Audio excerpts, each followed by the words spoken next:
Imagine a place where you can be so close to the nature, wake up to the chirping sound of the birds, and be surrounded by greenery all around you, yet be close enough to civilization and connectivity.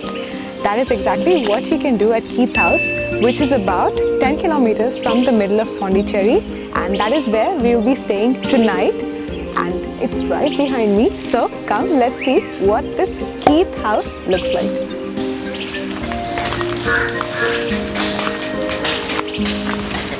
Amazing, isn't it? So many trees, like literally in the middle of, a street. It transports you to some other place actually. It doesn't feel like I am in a tropical climate. It really is cooling and calm, and the moment you step in, there's like a sudden drop in the temperature, which is so pleasant. So let's go see. I think they have 3 properties. 3 different houses inside, so we'll see at least from the outside, but we'll take you to the one that we are staying inside and show you what that looks like. So our room is actually Keeth House 3 and it's upstairs. Let's go. This place has a lot of wind chimes from what I'm noticing, so it's nice to keep it going when there's a wind blowing. So let's go inside. This is actually the main door. Come on in. So it's a cozy space, as you can see. It's just the 2 of us, Moses and I, so I think it's the perfect place or the amount of space for a couple. As soon as you enter, there's a bed. It's propped up on the floor and there's a headboard, which is a nice touch, and not just, a mattress on the floor. 2 windows here just by the bed. And I didn't expect a light to be there, so that's actually a nice touch. And we have a window here, so if you notice here, the windows don't have glass panes. They have this kind of mesh to keep the insects out.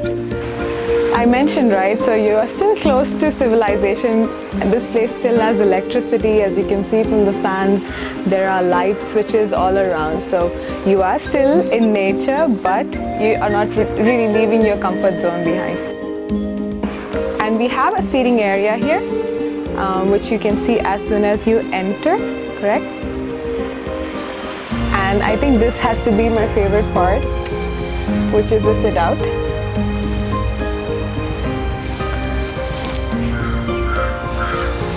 How amazing is this? I am loving this. Literally, there's such a big smile on my face because I'm seeing so much greenery here at one time, and I think I'm gonna spend most of my time here at the Keeth House. There is an attached bathroom to this place, so let's go see what that is. The bathroom is actually behind these curtains. There's no actual door. Come on in. So it has everything that you would need in a bathroom, and I think for me, if a place has a comfortable enough bathroom, it's enough for me to stay there, and this place definitely ticks that box. As you can see behind me, that's the toilet, and they also provide towels, which is a nice touch. I was not expecting that, so I'm glad to see that here. A basin with hand wash, which is super important now during COVID.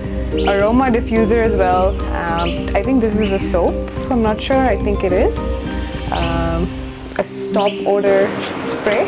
And I think my favorite part is right there, apart from the balcony that is, which is this open shower concept.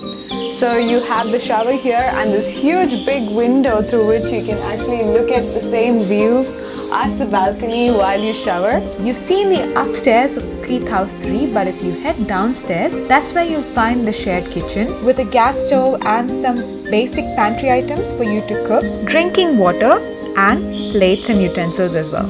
We actually found one more cat in our room. He just walked into our room.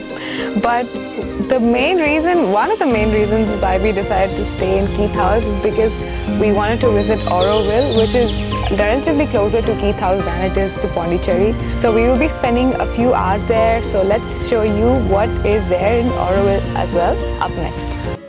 But before we do that, let's stop for lunch at one of Auroville's iconic restaurants, which is Tanto Pizzeria.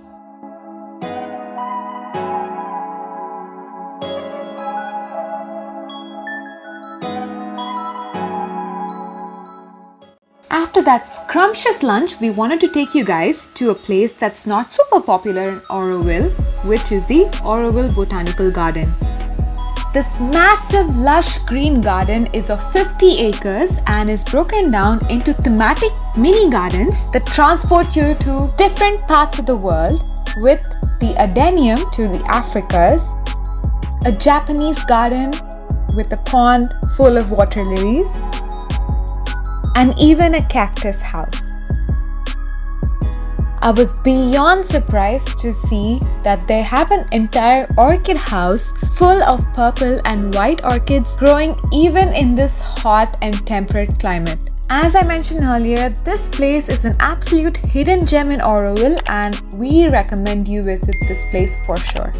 And of course, any visit to Auroville is not complete without visiting the Matrimandir. So that's what we'll be doing now.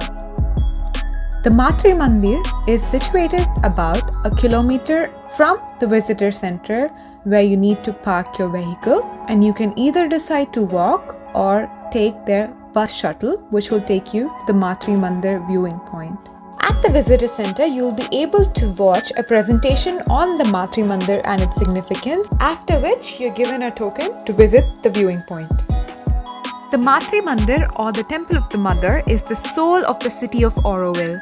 This spherical structure shines brightly as it's covered in gold-plated discs. It looks so brilliant from the outside that you can't help but wonder what it would look like on the inside, but unfortunately it was closed for visitors when we were there.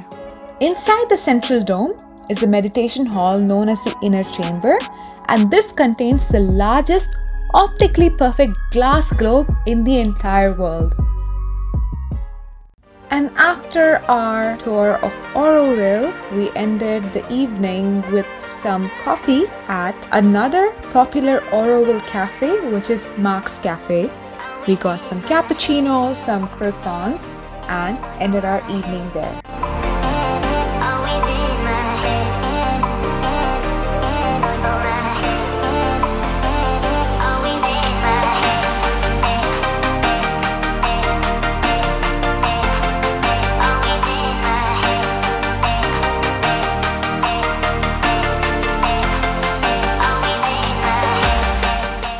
So I hope you enjoyed this video so far. If you did, make sure to give this video a thumbs up and subscribe to our channel for more such amazing new videos where we take you to new places, and we'll see you in the next one. Bye!